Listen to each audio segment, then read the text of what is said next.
Well, it's that time once again, ladies and gentlemen, we have a look at the pre-look at the, well, pretty much one of the best Formula Series going in sim racing, the Formula Simracing World Championship. This is the 14th round of the championship, coming at you from Suzuka, the legendary Japanese circuit.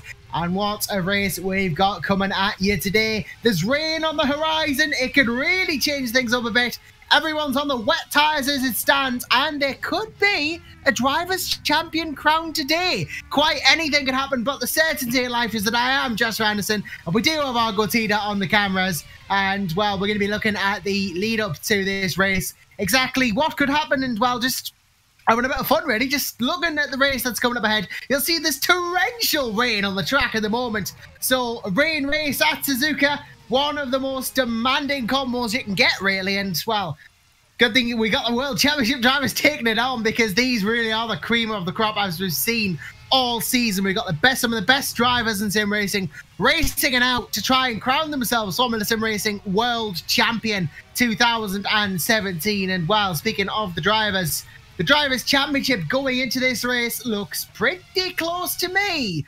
Well, in terms of us potentially crowning a champion at least, because as it stands coming into this round, we have Mo Patel on 241 points, within a chance of clinching the title this round if he gets the right results. Although behind him is Janis Simičić. There are 60 points in it at the moment between Patel and Simičić. So these two, the only people who can contend for the title now. Martin Gosby out of the running on 162, but it would have been a long shot for him anyway. Daniel Kess on 127 points, though, is still a shout to take third potentially if Gosby doesn't quite get a string of good runs going. Michi Hoyer currently in 5th place in the driver's standings on 116 points. Then it is Michele D'Alessandro on 80 points for Thrustmaster Twister Racing. And, well, it's a bit of a gap to Hoyer and D'Alessandro, but Stefanko behind. Martin Stefanko, 49 points for him on Everett Chronic Racing Team, and Thrustmaster Twister's second driver, Eros Mashuli, is 8th in the standings, though better results from Stefanko put him ahead on points and count back.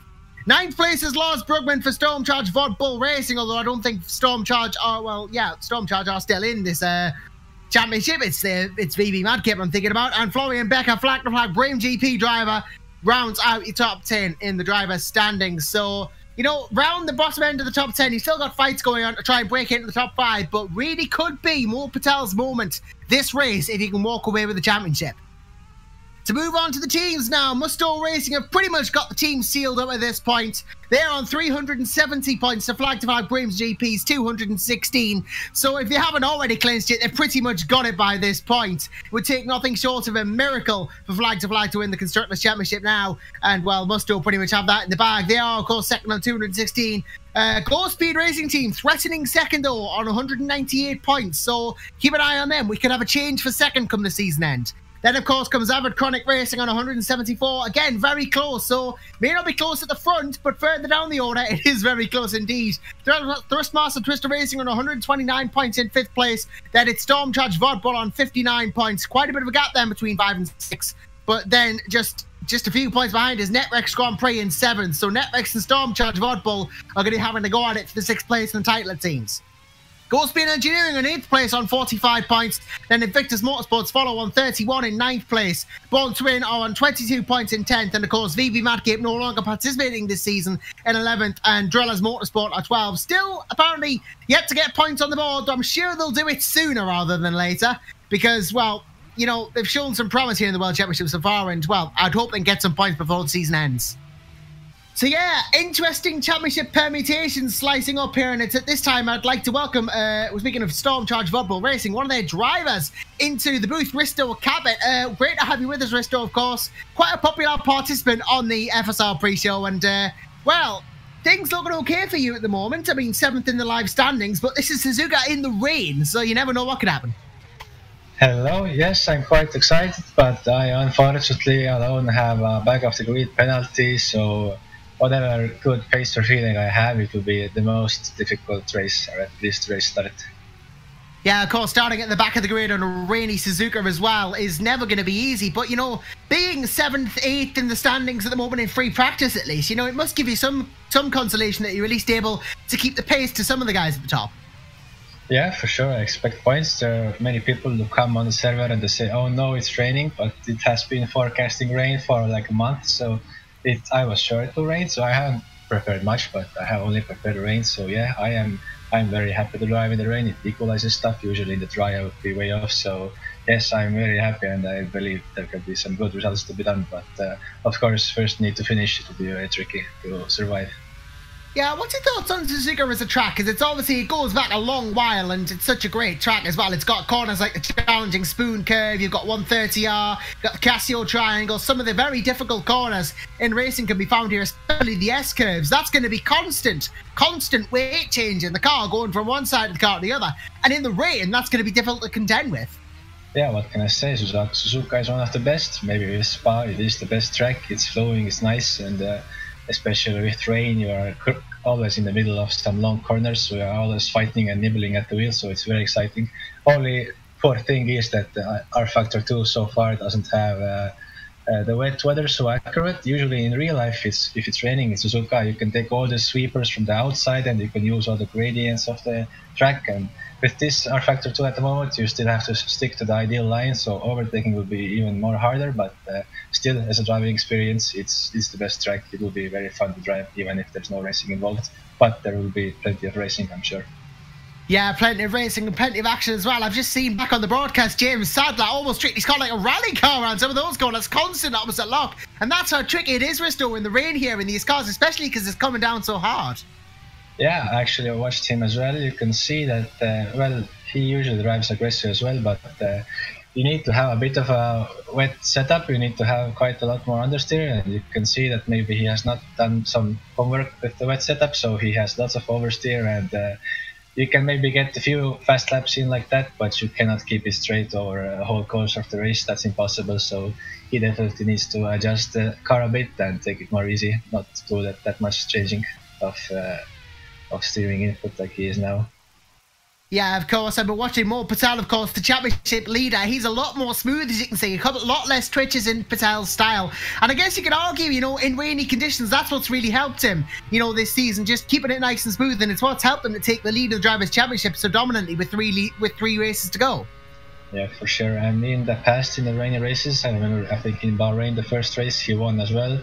He was very good and smooth there. So, yeah, it probably helps him from the outset that he is more smoother than others, so he doesn't need to maybe change his style that much. He can just stay accurate and not overheat the very soft rain tires, and he will do fine, I'm sure. He's only 7th at the moment, but it seems like he is carrying more fuel and doing race stints at the moment, so I'm sure he will be up there.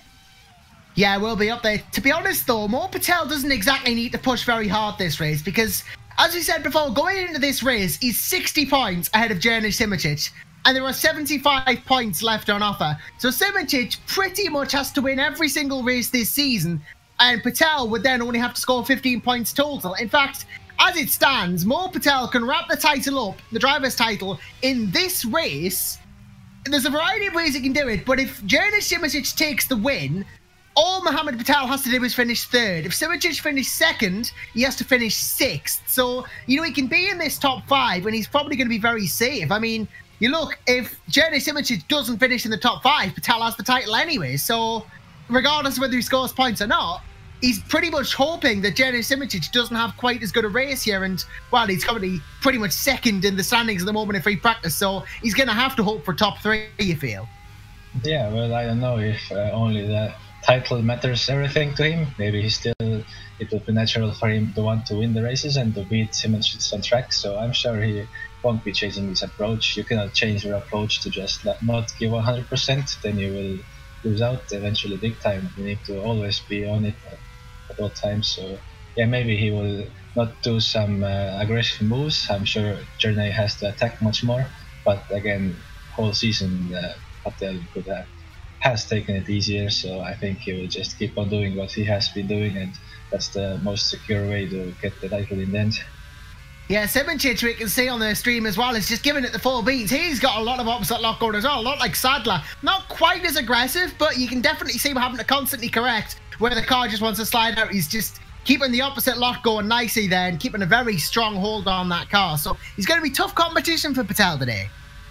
Yeah, probably. I need to look at the top speeds. Maybe he's also running less swing. This is also a big thing. I think that with this rain at the moment, you need to have quite high wing, but if I look, then I see that yeah, Simracing has 7 kilometers more top speed than Patel. So even if they do the same lap time, then for sure Simracing has a more slidey car, so he will slide a bit more. But yeah, his style is like this, but he's always driven like this, so he can control the slides. And well, if you don't get the temperatures up too much and you don't slide the car with 4 wheels, then it's okay, I suppose, to give this small inputs all the time.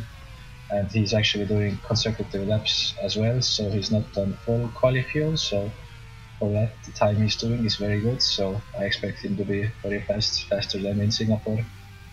Yeah, of course, Simracing, you know, very quick in Singapore, obviously, but expecting him to be even quicker. You know, it could be a very interesting race if he gets the win, because then it puts the pressure on Mo Patel for sure. Just to go to your own team, though, Stormcharge Football Racing, of course. Not the highest in the standings at the moment, but you've been chugging along this season, getting the points at every race, and, well, hopefully your objectives are really not going to be too much different for this race. Well, I have been finishing in points positions, but for quite a few races now I haven't gotten them. I have been penalized at Singapore versus Disaster, so actually we have been standing still in the points for a while. When Lars Plagman was driving the first few rounds, then he almost got all of the points. He is still 9th on the standings, so I'm like 22nd, so yeah, it's hard, but at the moment it's possible. We are still ahead of quite a few teams, Networks and Cold Speed Engineering, so yeah, it would be ideal to get the points and stay in the position we are at, and for me to progress in the driver standings. So yeah, points is all I want.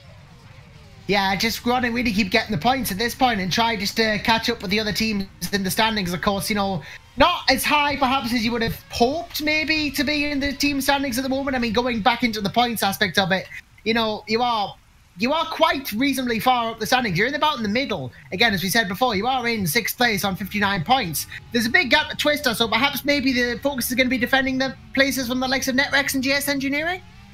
Well, yeah, considering that most of the time it's been only me in the team, so it's hard to stay. All the teams above have two drivers. Not that I'm complaining, but yeah, looking at the standings, it's more reasonable to say that we are defending and attacking. But yeah, well, what it means is just I do race by race. I try to get points for myself, and that will translate into points in the team. So I'm not focused on that, but let's see how it goes. Yeah, I mean, it is going to be a tough one to share. It really is all to play for. As we're seeing a couple of people say in the comments, Ron Squire for one saying it is indeed all to play for. You know, Mo Patel could walk out this for the title, or Jenny Shim just could extend the challenge, you know. But he's the one under the pressure's on, really, because, you know, Mo Patel, even if he like goes in the next round with a 49-point lead, that reduces the amount of work he has to do even less. Yep, it's a good position he can be in, but still, as you said, Simracing can be fast, and if he is that much faster than Patel, for example, in qualifying now, then it will put the pressure on Patel anyway. He wouldn't want to lose out big time, so yeah, it will be interesting anyway.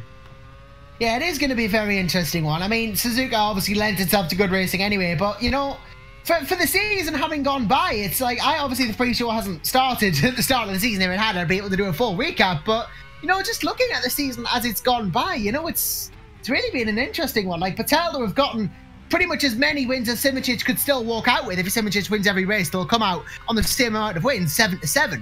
You know, but all of Mo Patel's race wins have really been at the early point of this season, and Simracing has taken the fight to him later on in the season. Yeah, seems so. Patel started out very strong, so you said it all. Yeah, he's really come on at the end of this season, Jenny Simracing. Definitely want to watch for the future as well, because he is such a talented driver.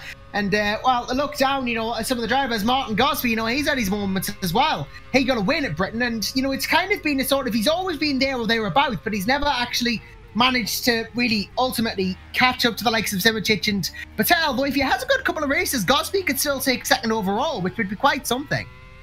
Yeah, it's an interesting guy. Sometimes, or quite often, he comes and says that he hasn't done practice or whatever, but he's still very, very quick. Often in the dry, he's up there with the leaders out of nowhere. So yeah, I don't know him personally, but must be a very fast guy. So for sure he has a shot if he keeps at it.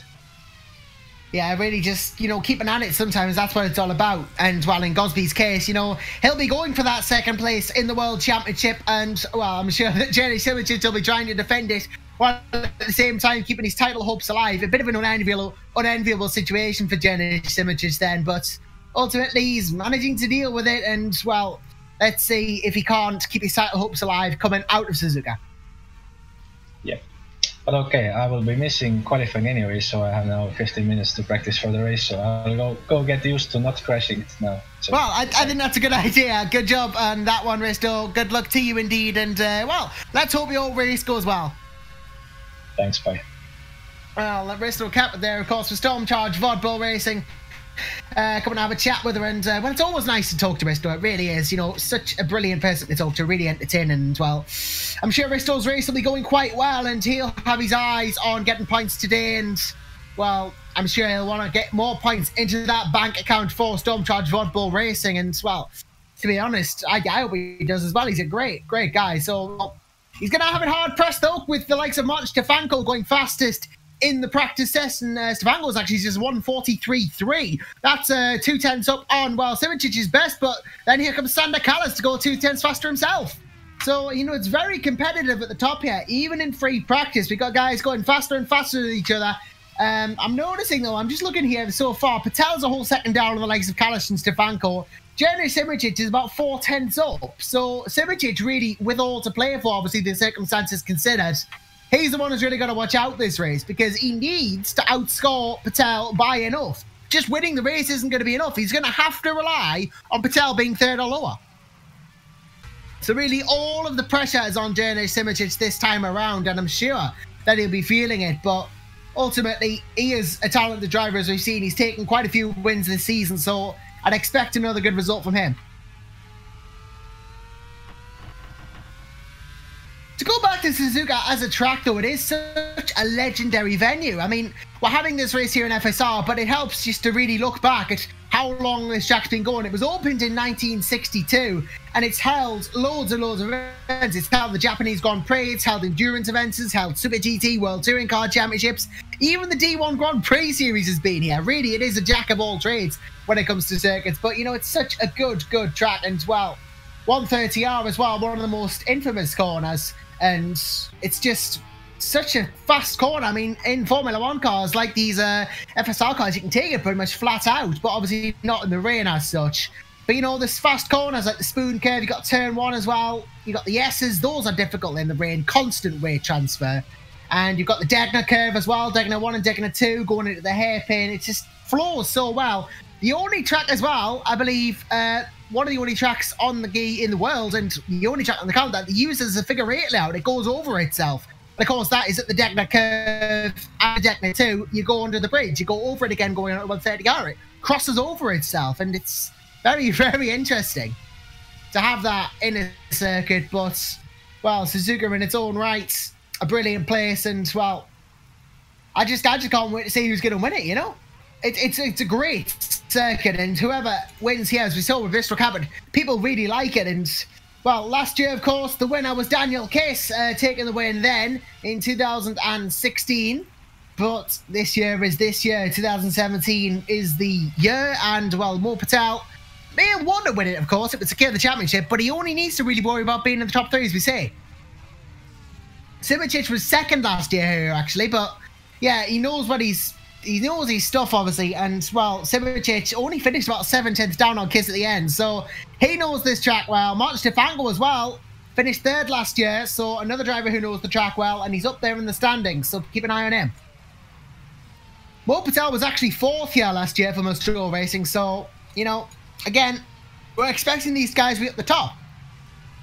If Simracing finished second and Patel 4th here in this year's race, then Patel would win the championship, of course, because he would need to finish about 5th or higher if Simracing was second. But, you know, in the current situation, you know, this is a rain race. This is completely different. And, yeah, it's where anything can happen. There's more scope for mistakes to occur because it's harder to keep the track on, you know, in your sights. Harder to keep the car on the black stuff. Either way, though, I'm sure that all the drivers who are up the top of that end of the timing sheet at the moment, the likes like Simracing, Callas, Stefanko, Becker, they'll all be hoping for the race win here today at Suzuka because, well, it's just that good a circuit, really. You know, everyone wants to win here, and for Patel especially, this could make his championship. course, Musto already stormed away with the teams. There's no need to worry about that. So at this point, he can pretty much just hope that he's going to go for it, you know? He can hope that he can go win this race and get the championship sorted, or at least get a top 3, because then he'll be able to go into the final 2 races of the season and not have to worry about it. And of course, the distinction of being crowned Formula Simracing World Champion as well. That is a pretty big distinction as well. One of the top series in open wheel Formula Simracing as well. And, well, to be crowning yourself the champion, that shows you have what it takes to go up against the very best of them. I mean, you look at previous winners of the championship, you look at last year's champion, Jerome Quickel, you look at the likes of Bono Heiss as well, who's now gone out to be competing in the world's fastest gamer competition. So, you know, this could really lead you places if you take the chances. I mean, Vinci Hoyer there as well, qualifier for the finals, I believe, of World's Fastest Gamer, who we're looking at on the stream, you know, for Rfactor Racing, who himself, you know, is proving that, you know, you can really go to the top. And he's also proving as well that, you know, it's slightly more difficult to keep the car on the black stuff in the wet than it is the dry. But, you know, everyone makes mistakes, especially in the rain, and it could be an interesting race if perhaps drivers can't quite get a grip on the tarmac. As Risto was saying before, you know, you need a bit more rain setup. You need the car to understeer rather than oversteer. You need a bit more downforce on it as well, just to help in the high-speed corners. So you're going to have to set your car up for that. If it does ease off during the race, you'll still be on your rain setup, of course, but it's safer to be off. Although, to be honest, with the amount of rain that's coming down now, I don't see it easing off. I think it's going to keep going for, well, the rest of the day. Maybe even last into tomorrow, I don't know, but this could be an interesting race with the amount of precipitation that's occurring at the moment. Really could be a challenge for the drivers, even these quality drivers that we have in Formula Sim Racing. But, you know, I myself, I love the rain. I love racing in the rain because it demands respect. You know, you have to be more careful. And, well, as much as these drivers like to push it to the limit, they're going to have to be more careful here in this practice session, in the qualifying session, in the race, because, you know, it's more difficult. They are going to have to watch it. And, you know, if, say, Mo Patel were to make a mistake and he would have finished down in 12th, they could really pull the title back in Simicic's favour. You know, in the same vein, if Jeremy Simicis makes a mistake, that could be the title championship over for him. Both of our championship challengers here in Patel and Simicic have to watch the backs, and they have to watch out, as James Sadler has just proven you can go around very easily, you know? You've got to watch it, and if anything would have happened to either of these two, it could affect the title, because the points are this close to being decided now. Very, very difficult times, and, well, I'm sure that both Patel and Jeremy Simicic are going to be going at it very quickly. In fact, Simicic really putting out all the stops, being fastest in the session at the moment on a 142.0. Patel has only done a 44.2 by comparison. So, again, that could be down to knowing that he doesn't really have to push as hard. But in the same vein, you'd hope he would be a bit closer, because a win for Simicic and a 6th for Patel will but not be enough to secure the championship. He needs a 3rd if that happens. He's going to have to probably pick the pace up a bit, because he's not gone fastest at all in any of his 3 recent sectors on track there. In fact, I'd say he's about half a second down on Simicic's previous first sector and 2/10 down on his second sector. And he's actually 10th up in the 3rd, but overall, you know, he is a bit slower overall. Maybe, again, he's not pushing as hard as he could be, but yeah, River Whisper in the comments saying it's going to be a cracker. I agree with you on that one. This one really could be a cracker. You know, it's Suzuka in the rain and there's a title on the line. The stakes couldn't be much higher.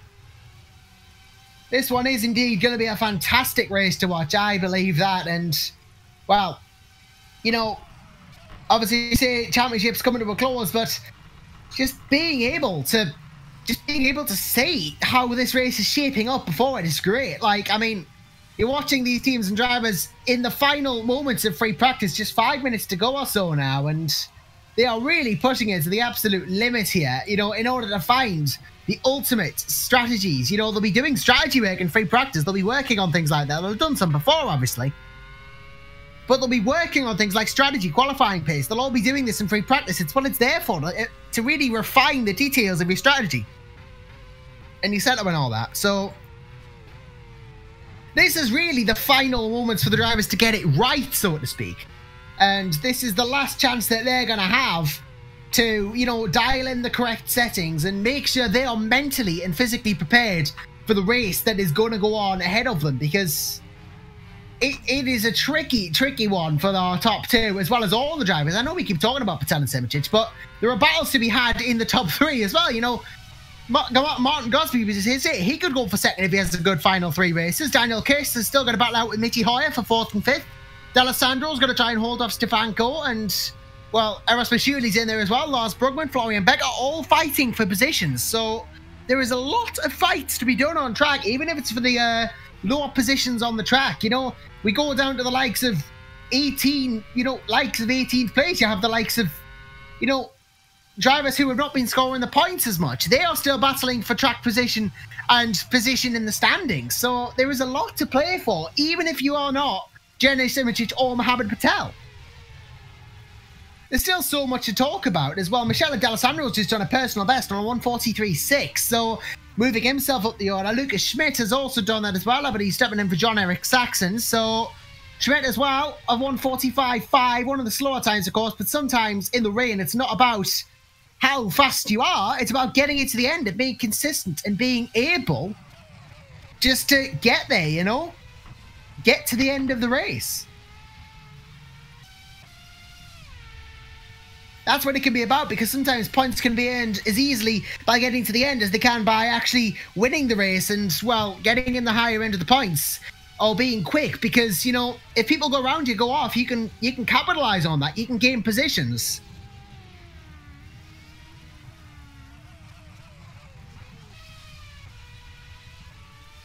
Could really be an interesting one then for the likes of these people who have not scored as many points. You know, we're looking down the back of the driver standings of the point scorers. You know, the likes of, you know, Risto Kaplan himself. He's been scoring points quite well. He's been getting close. He scored, of course, 6 points in the very first race, but then has only scored 3 since. Maybe this could be a chance to get some more points on the board and maybe move up ahead of the likes of Sergio Heras, Tim Parisis as well. Could go into the top 20 in the Drivers' Championship this race if he's lucky. But yeah, this race is going to be an absolute cracker. And if I had to pick a winner out of everyone in the field right now, it would be a tough one. Because, you know, you've got the likes of Stefanko and Kess who have been proven to be good here. But, you know, Jenny Simracing, the run of form that he's been on recently has been brilliant. And, well, Simracing, of course, you look at the results we've had this season. 3 race wins in a row before Singapore, where Mo Patel took a crucial win. Daniel Kiss has won this season as well, having done so in Malaysia. But, you know, Simracing has always been there or thereabouts. And, you know, could even be Martin Gosby. He took a win at Britain, and he could take a win again here. But, yeah, another look at the teams and driver standings for you just before the end of this show. Just a reminder that Musto Racing really have won it at this point. But Mo Patel, the interesting party here. He's the one who's got to get the results done here. He leads by 60 points. And ultimately, he will need a third place or better to secure title here. But this has been an interesting pre-show. Obviously, thanks to Mr. Kaplan for joining us as well. And, well, if you want to catch a potentially title-deciding race here in the Formula Simracing World Championship, do check out the description, because we have ourselves the link to the World Championship broadcast, the official broadcast. Go check that out if you want to catch who actually is going to win the World Championship. But until next time here on the Formula Simracing World Championship, I've been Josh Robinson, and Argo Teder has been on camera. Maybe we'll have a champion next time out, but until that time out, make sure you keep your eyes and ears on the official episode broadcast as Mo Patel goes for his championship glory. He needs a third or higher. Can he do it? Bye for now.